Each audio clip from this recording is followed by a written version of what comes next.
High hello good morning friends, welcome back to my channel. तर कसे आहात तुम्ही सगळे? आय होप तुम्ही सगळे खूप छान आणि मस्त मजेत असणार. सो आजचा रुटीन जे आहे ना, अगदी स्वयंपाकापासून माझ्या दिवसाची सुरुवात झालेली आहे. आधी मी स्वतःचं आवरून घेतलेलं आहे, माझं स्किन केअर, हेअर केअर आणि मस्तपैकी निवांत माझं पाणी वगैरे पिण्याचं प्रोग्राम जो आहे ना तो झालेला आहे. त्यानंतर मी स्वयंपाकाची तयारी करत असते आणि स्वयंपाकही माझा असा असतो की मी आधीच सगळी प्रिपरेशन करून ठेवत असते आणि बऱ्याच व्हिडिओमध्ये मी तुमच्यासोबत हे सगळं शेअर केलेलंच आहे.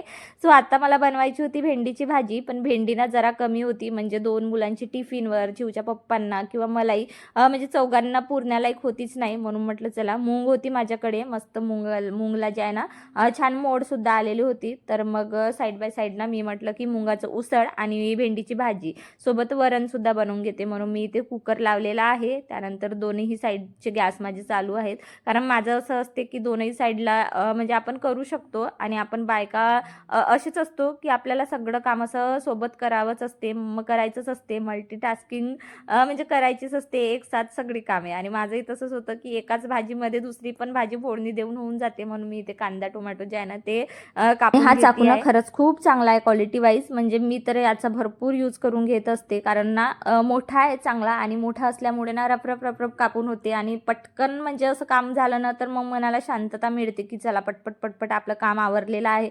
नाहीतर मग तो चाकू कधी कधी कापतच नाही, मग त्याच्यामुळे ना छोट्या छोट्या गोष्टींमुळे ना मग वैताग येत असतो. आता मी तुमच्यासोबत ना रेसिपी वगैरे काही शेअर करत नाही, पटपट पटपट करून घेते. बॅकग्राऊंडमध्ये मी वेदूला फ्रुट्स खायला देऊन दिलेले आहे, कारण आज दोघंही लवकर उठले होते आणि लवकर उठले की मग अंघोळी पण लवकर होऊन जातात आणि त्यासोबतच मग ते मागे जे आहे ना माझं जसं मी तिथे चटई टाकून ठेवलेली आहे तिथे येऊन बसतात आणि तिथे त्यांचे नॉनस्टॉप गप्पा जे आहेत ना ते सुरू असते की मम्मा असं झालं तसं झालं. मी म्हटलं एवढ्या सगळ्या गप्पांसोबत तुम्ही तुमचे फ्रुट्स जे आहेत ना ते खाऊन घ्या.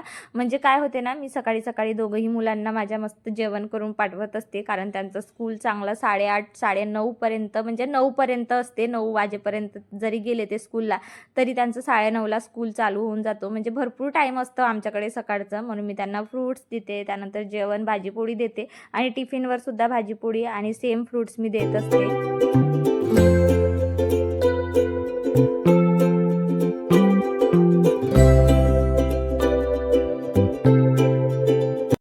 त्यानंतर ना आज ना खरंच मी खूप वैतागून गेली या पपईला कापण्यामध्ये. ॲक्च्युली पपई खाणं खूप चांगलं आहे, पण ते कापाची जे प्रोसेस आहे ना ते मला इतकी इरिटेटिंग वाटते ना, म्हणजे कधी कधी त्याचं पीलच निघत नाही आणि आपण कितीही पिलरनी ते काढलं, चाकूने कापलं किंवा पावशीने जरी कापायचा प्रयत्न केला ना तर तो ना कधी कधी नाही का, पपई अशी खूप पिकली असली ना तर तो पील काढून म्हणजे त्याचं छान असे छोटे छोटे तुकडे करून मुलांना देणे किंवा असं एखाद्याला खायला देणे ना ते खूप जीवावर आहे ती प्रोसेस. आणि मला इतकी चिडचिड होत होती ना आत्ता शक्यतो. आणि चिवचं असं होतं की तिला पपई खायची होती आणि चिवच्या पप्पांना सुद्धा खूप जास्त आवडते पपई. सो दोघांसाठी मी इथे कापून घेतली आणि त्यांच्यावर चिडचिड करणं पण सुरू होतं की काय या पपईचं सारखं सारखं म्हणून. तरी पण कसं बसं मी ते कापून कट करून जे आहे ना ॲपल वगैरे टिफिनवर देऊन दिले. त्यानंतर मी आली होती हॉलमध्ये. ॲक्च्युली कालचा संडे होता आणि तुम्ही आजचा वैताग बघू शकता. इतका जास्त पसारा झालेला आहे ना या लिव्हिंग रूममध्ये, म्हणजे असं वाटतंय की खूप भूकंपच आलेला आहे. म्हणजे मी हे कितीही क्लीन करू द्या पण वेदांत ना ही रूम पूर्णपणे खराबच करणार. त्याचे टॉईज, त्याचा कलर बॉक्स, त्याची ड्रॉइंग, त्याची गाडी, त्याचं सगळं सगळं तो इथेच आणून ठेवणार. आणि तुम्ही इथे बघू शकता सगळ्या छोट्या छोट्या वस्तू कुठून ना कुठून मी शोधून शोधून काढत आहे. आणि हेच असते माझं ना म्हणजे टाईम मॅनेजमेंट असं असते की 12 वाजेपर्यंत माझे घरातले कामं आवरले पाहिजे, पण या छोट्या छोट्या गोष्टींमध्येच ना इतका वेळ चालला जातो, जे महत्त्वाचे काम आहेत तेच सुटून जातं. आणि आज मला खरं तर हे सोफा कवर आणि कुशन कवर म्हणजे वॉश करून घ्यायचे होते, पण या रूमचा वैताग पाहून ना मी आधी टी व्ही लावला. म्हटलं चला गाणे ऐकत आपण आपलं काम करूया. म्हणजे काय होते ना, गाणे कानावर येत असले की माइंड थोडा रिफ्रेश होतो, थोडा म्हणजे जोश येतो. जोशचे जर गाणे ऐकले ना थोडंसं जोश येतो आपल्या अंगामध्ये, कामं करण्याची इच्छा निर्माण होते आणि आपण एकाऐवजी 10 कामं करून घेतो आणि आपल्या लक्षात सुद्धा येत नाही. आणि माझंही तसंच सुरू आहे, म्हणून मी मस्त मोठ्या आवाजामध्ये गाणे लावून दिले. म्हटलं हे सारखे इयरबड्स कानामध्ये घालून ऐकण्यापेक्षा टी व्हीवर सुद्धा छान लागतात गाणे, तर तेच गाणे मी लावून दिले. त्यानंतर पूर्ण सोफा वगैरे जे आहे ना सोफा कवर काढून घेतलेला आहे. आता हा सोफा कवर मला वॉश करायला टाकायचा आहे. ॲक्च्युली झालं असं ना, खरं सांगू तर 3 महिने झाले मी हा सोफा कवर आणि हे जे कुशन कवर आहेत ना ते मी धुतलेच नाही आहे, म्हणजे जेव्हाचे ते मी नवीन असतानापासूनचे लावले आहेत ना ते जसेच्या तसेच होते. आणि माझं असं होतं की ज्या दिवशी मला थोडंसं मोकळा वेळ मिळेल ना त्या दिवशी मी हे धुवायला टाकेल, कारण मला हे मशीनमध्ये टाकून त्याची क्वालिटी जराही कमी होऊ द्यायची नव्हती. मशीनमध्ये सगळे कपडे एकामेकात गुंततात आणि मग ते प्रोसेस असते ना गरम पाण्यामध्ये धुतात, मग ते खूप वेळ लागते, खूप पाणी पण जाते त्यामागे. आणि माझं असं होतं की सोफा कवर नवीन आहे, आपण याला छान 4-5 वर्ष तरी टिकवू शकतो. मग याला ना सुरुवातीलाच मला म्हणजे मशीनमध्ये टाकायचं नव्हतं, म्हणून मी इथे हाताने धुवायला आली. आणि जे माझं मशीनचं लिक्विड आहे ना डिटर्जंट लिक्विड एरियल, तर तेच मी थोडंसं टाकलं. त्यानंतर हे इझीची बॉटल आहे जी खूप वर्षापासून आहे आणि ती एकच बॉटल आहे, मी थोडं टाकून त्या बॉटलला ना यूज करत असते. म्हणजे मला असं झालं आहे की त्या बॉटलमधला लिक्विड संपू नये म्हणून मी ते खूप वर्षापासून अगदी छोट्याशा क्वांटिटीमध्ये टाकत असते. आणि त्याची म्हणजे कन्सिस्टन्सी ठीक आहे, त्यामुळे ना थोडंसं जरी टाकलं तरी छान फेस होऊन जातो. सो आता तुम्ही इथे बघू शकता, परत माझा ट्रायपॉड खाली पडलेला होता, तरी पण कसंबसं मी कपडे वगैरे जे आहे ना ते भिजवायला ठेवून दिले. त्यानंतर ना मला हा सोफा पूर्ण डस्ट करून काढायचं होतं. ॲक्च्युली काय होते ना इथे अगदी बिल्डिंगच्या बाजूला ना म्हणजे बांधकामाचं काम सुरू आहे, त्यामुळे प्रचंड धूळ आमच्याकडे येत असते. आणि मग त्याच्यावर तर काही ऑप्शन नाही, पण आपण अधेमध्ये अशी जर क्लिनिंग करत असली की मग ती थोडी डस्ट जरा कमी होत असते. सो तुम्ही इथे बघू शकता, सोफा कवर वगैरे नसलं तरी सोफा खूप छान दिसते. पण म्हणजे मला असं वाटते की सोफा कवर वगैरे टाकून असलं की थोडंसं म्हणजे डस्ट जे आहे ना त्यावर कमी बसत असते. आणि माझं साईड बाय साईड डान्स पण सुरू आहे, कारण गाणंच इतकं छान लागलेलं आहे, पण कॉपीराईट येतो, त्यामुळे मी तुम्हाला गाणं कुठलं आहे ते तर सांगू शकत नाही. तुम्हाला माहिती असेल तर तुम्हीच कमेंट करा की हा गाणं आहे बा म्हणून. त्यानंतर गाणे ऐकत ऐकत ना माझं 1-2 असे कामं जे आहेत ते मी करून घेते आहे.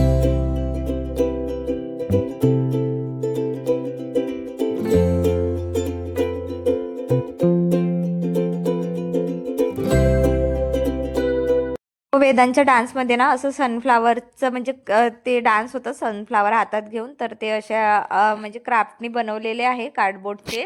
सो त्याच्या टीचरने आहे ना म्हणजे त्यांनी पैसे घेतले होते. पैसे घेतल्यावर त्यांना प्रत्येक मुलांना असं दिलेलं होतं, 2 हातामध्ये घेऊन डान्स करायचं होतं.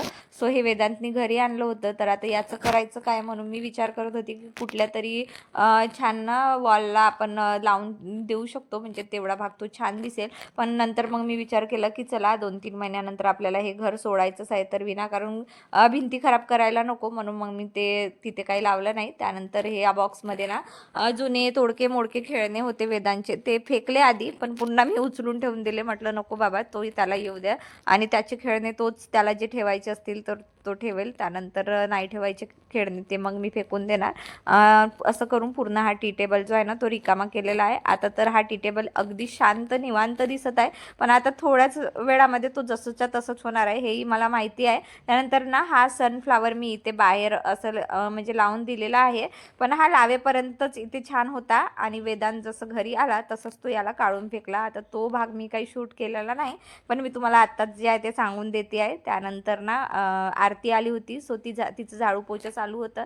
तेवढ्या वेळामध्ये मी पूर्ण हा सोफा कवर वगैरे छान धुवून घेतलेला आहे. आणि या बाल्कनीत ना आज इतका वारा सुरू आहे ना की खूप, तुम्ही पडदे बघू शकता इतके उडून जात आहेत ना. म्हणजे माझं असं झालं होतं की माझे कपडे वगैरे इथे ठेवीन तर कपडे उडून जाणार. मग आणि स्टँडसुद्धा इतका हलत होता की खूप जास्त ना हे सगळं सेट करण्यामध्येच 2-5 मिनिट निघून जातात. आणि अगदी बाल्कनीच्या पुढेच ना माझी एक फ्रेंड असते आणि तिचं तिथून आवाज आला की क्या कर रही है किंवा काय करताय तू. सो ती हिंदी सायडर आहे, म्हणून ती हिंदीमध्येच बोलते. सो माझी इकडून इशारे सुरू होते की झाले बाबा माझे कामं. सो मला जायचं होतं बाहेर आणि आम्ही दोघीच सोबत नेहमी जात असतो बाहेर. सो तिलाही बाहेर थोडंसं काम होता आणि मलाही, जसं मी कालच्याच व्हिडिओमध्ये तुम्हाला सांगितली होती की माझ्या काही कुंड्या रिकाम्या झाल्या आहेत, त्यांच्यासाठी मला छान छान प्लांट्स आणायचे आहेत. सो माझं तेच सुरू होतं तिच्यासोबत बोलणं की चल माझे कामं झालेले आहे, आपण मस्त जाऊन येऊया. सो लगेच मी काही फ्रेश वगैरे झाली नाही, लगेच स्कार्फ वगैरे बांधून घेतला आणि आम्ही आलेला आधी तर आम्ही एका शोरूममध्ये आलेला, कारण माझ्या फ्रेंडला जे आहे ना तिला स्कूटी घ्यायची होती. सो तिच्यासाठी स्कूटी बुक करायला आलं. आधी कलर बघितले, कलरमध्ये एवढा कन्फ्युजन होता, ब्लू घ्यायची की रेड घ्यायची की व्हाईट घ्यायची, आणि हे सगळं कन्फ्युजन करताना शेवटी आम्ही एकाच निर्णयावर पोहोचलो. सेम म्हणजे व्हाईट कलर, कारण व्हाईट कलरची स्कूटी ना कधीही चांगलीच असते. म्हणजे काय होते ना, ती किती खराब होऊ द्या, पण ती व्हाईट तर व्हाईटच असते. तिला म्हणजे काहीच असं म्हणजे उन्हाळा पावसाळा सगळं सहन करू शकते ते व्हाईट कलर, म्हणून आम्ही व्हाईट कलरची स्कूटी बुक केली. त्यानंतर आलेला माझ्या फेवरेट प्लेसमध्ये प्लांटर घ्यायला. तर इथे गुलाबाचे आणि अशा भरपूर फ्लावर्स होते, जे बघून मन खूप प्रसन्न होते. पण मला खूप भीती वाटते फ्लावर्सचे झाडं घ्यायला, कारण माझ्या घरी तर तुम्हाला माहितीच आहे माकडे येतात आणि अगदी फ्लावरच तोडून घेऊन जातात, अगदी मुळासकटच घेऊन जातात. आणि हा प्रकार 2-4 वेळा झाला, म्हणून म्हटलं इथे जोपर्यंत आहे तोपर्यंत मी स्वतःला अशी वॉर्निंग दिलेली आहे की मी आता फ्लावर्सचे झाडं काही घेणारच नाही, जे काही शोकेसचे झाडं आहे. आणि बऱ्याच वर्षापासून माझ्याकडे शोकेसचेच झाडं आहेत, आणि तेच झाडं माझे बऱ्यापैकी मला आत्तापर्यंत तरी चांगले साथ देत आहेत. म्हणून म्हटलं चला काही शोकेसचेच झाडं आपण घेऊया. सो असं व्हाईट कलरचं होता, सो आम्हाला ते थोडंसं युनिक वाटलं, म्हणून मग मी तो झाड घेतलेला आहे. आता इथे मला फारसं तसं शूट करता आलेलं नाही, मी तुम्हाला घरी गेल्यानंतर म्हणजे प्रॉपर तो झाड दाखवणार. त्यानंतर तुम्हाला आठवत असेल तर असा माझ्याकडे एक ना बारीक पत्त्यांचा झाड होता. सो मी ना काही दिवसांपूर्वी घरामध्ये झाडं ठेवायची आतमध्ये इनडोअर, जसं मनी प्लांट्स आणि असे काही. पण बाहेर ना खूप मोठी बिल्डिंग बनत आहे, आणि त्या बिल्डिंगमुळे ना माझ्या घरात कुठेच सनलाईट येत नाही. त्यामुळे ना मी सगळे घरातले झाडं बाहेर शिफ्ट केलेले आहेत, म्हणून काही दिवसांपासून माझ्या व्हिडिओमध्ये तुम्हाला घरात एकही झाड दिसत नसेल. त्यानंतर हा बघू शकता, हा असा व्हाईट कलरमध्ये आहे, म्हणजे पूर्ण असं व्हाईट कलर कसं स्प्रे करतात ना वरून तशासारखं आहे. आणि याला पाणी टाकलं की तो हिरवा होते, आणि जसं तो पाणी सुकलं की तो परत व्हाईट होऊन जाते. आणि म्हणजे मॅजिकच आहे तो झाड. त्या झाडाचं नाव मला काही माहितीच नाही. आणि 2-4 असे झाड मी घेतलेले आहे, आणि अशा 1-2 कुंड्यासुद्धा रिकामे झालेल्या आहेत. आणि या कालच्या पडलेल्या कटिंग कालपासून बिचाऱ्यात तशाच पडून आहेत. आणि आत्ता शेवटी आता मला ना थोडंसं माझं काम बाजूला ठेवून आधी हे खूप महत्त्वाचं काम जे आहे ते करायचं आहे. आणि हे सगळं करण्याच्या चक्करमध्ये ना माझं तेवढ्यात एक पार्सल आलेला होता, आणि पार्सल आलं की मला लगेच फोडायचंच असते, की मला म्हणजे पाहायचंच असते की कसं आहे, त्याची क्वालिटी कशी आहे, म्हणजे तो खरंच मी ठेवू शकणार की नाही. आणि माझंही तसंच, अगदी पार्सल आल्याबरोबर मी इथे ओपन करायला घेतलं. तो झाड गेला बाजूला, पण आधी पार्सल ओपन करूया अशी माझी एक्साइटमेंट असते. सो चला आता इथे मी तुम्हाला पार्सलमध्ये काय आहे ते सांगते. ऑलरेडी मी शॉर्ट व्हिडिओमध्ये तुमच्यासोबत शेअर केलेलाच आहे. सो मी लॉन्ड्री बास्केट मागवलेला आहे, कारण काय होते ना, चिववेदू शाळेतून येतात तर अगदी वैतागून येतात, आणि मग कपडे असे टपमध्ये टाकतात, जे दिसायला फारसे तेवढे चांगले दिसत नाही, अगदी खूप मेसी वाटते. म्हणजे डोक्याला मला असं वाटते की पसारा दिसतो, आणि मग तसे डोकं काही शांत राहत नाही. म्हणून ना मी असा लॉन्ड्री बास्केट मागवलेला आहे, ज्यामध्ये आपण कितीही कपडे कोंबून ठेवले तरी ते कुणाला दिसणारही नाही, आणि तो तेवढा एरिया जो आहे ना तो प्रशस्त बघायला खूप सुंदर दिसेल. म्हणून मी हा ऑर्गनायझर बास्केट जो आहे तो मागवलेला आहे. त्यानंतर चला, जो काम मी हातचं सोडून गेली होती तो काम करूया. सो आता मी ना खूप महत्त्वाचं काम म्हणजे माझं हे जे टँगल हार्ट्सच्या कटिंग्स आहेत ना, ते आधी मी या मोठ्या हँगिंग प्लांटरमध्ये लावून देते.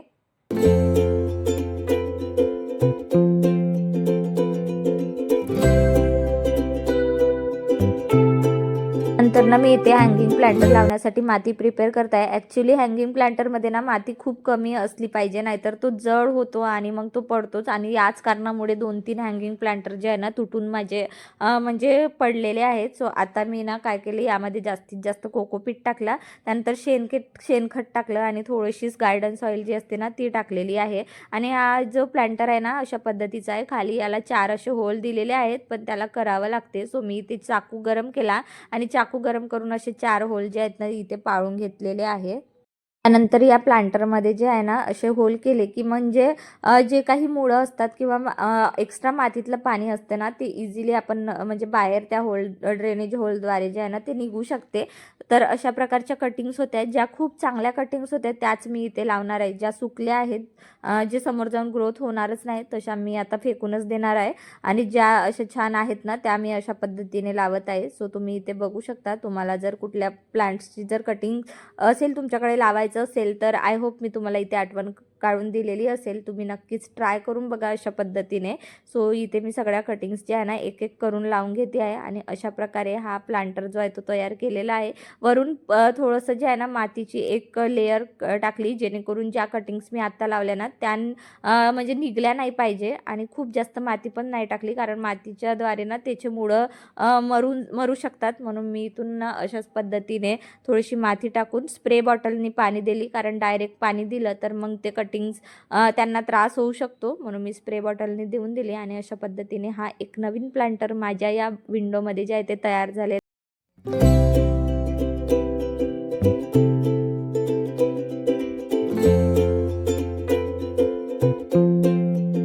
तर ना दिवसभरात छोटे छोटे कामं, घरातली कामे, बाहेरची कामे, मुलं हे सगळं हँडल करून ना कुठेतरी असं हँगओव्हर होऊन जातो. अगदी डोकं असं म्हणजे असं वाटते की कुठेतरी आता शांतता हवी, थांबायला हवं आणि तेच शांतता मिळवण्यासाठी ना आम्ही या इकडे गार्डनमध्ये येत असतो. इथे मस्त झोक्याने झोके घेतलं, थोडंसं एन्जॉय केलं एखादी तास. त्यानंतर घरी परत आली.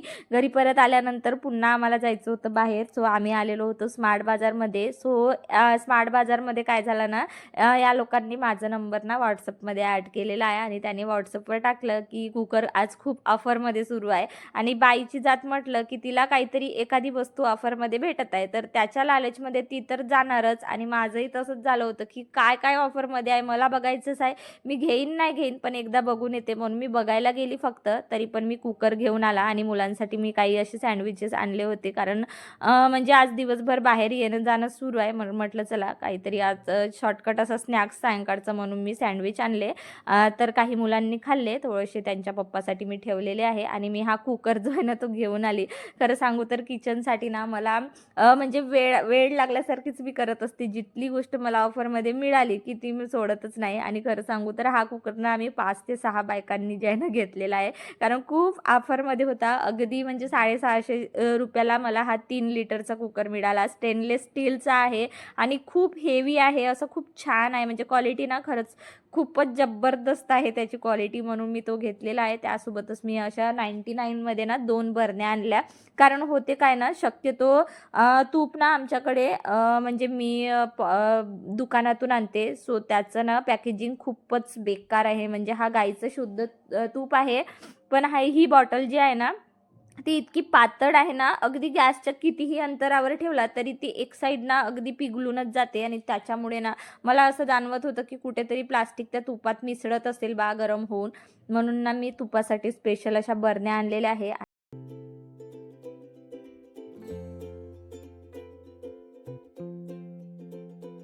त्यानंतर लगेच मी या बरण्या ज्या आहे ना वॉश करून घेतल्या आणि कापडाने पुसून देखील घेतलेल्या आहे. कारण काय झालं ना, कालच्या दिवशी ना एक आजीबाई आली होती आमच्या घरासमोर. सो ती तूप विकते, म्हणजे तिच्या घरी गाई म्हशी आहेत. सो त्याने ओरिजिनल तूप जे आहे ना असं घरोघरी येऊन विकतात. सो त्यांच्याकडून मी 1 लिटर तूप घेतलेला होता आणि या स्टीलच्या भांड्यात ठेवलं होतं. आणि मला तेच होतं की स्वयंपाक करताना, ओटा पुसताना तो स्टीलच्या भांड्याला हात लागल, तो मग पडेल, फालतू पसरेल. आणि त्याच्या घाईने मी या बॉटलमध्ये जे आहे ना तूप रिचवून घेतलेलं आहे. आणि अशा पद्धतीने ही बॉटल जी आहे ती इथे दिसती आहे. आणि आता असं झालं होतं की चिवच्या पप्पांनी बाहेरूनच मस्त बिर्याणी मागवली होती आणि माझं आता स्वयंपाकाचं नो टेन्शन होतं. म्हणून मी इतकी आनंदी होती ना की दिवसभर माझं बाहेर येणं जाणं सुरू आहे. आणि त्यात असं कोणी म्हटलं की सायंकाळचं जेवण तुला बनवायचंच नाही, तो आनंद तुम्ही समजू शकता. सो चला, असं होतं माझ्या दिवसभरची दिनचर्या. कसं वाटलं तुम्हाला माझा हा मराठी व्हिडिओ मला कमेंट्समध्ये नक्कीच सांगा. माझ्यासारखे तुमचाही दिवस असाच जात असेल तर तेही कमेंटमध्ये नक्कीच सांगा. माझे व्हिडिओज आवडत असतील तर चॅनलला लाईक, शेअर, सबस्क्राईब नक्कीच करा. चला मग आपण भेटूयात पुढच्या अशाच मस्त इंटरेस्टिंग व्लॉगमध्ये. तोपर्यंत स्वतःची काळजी घ्या. So bye friends, have a good day.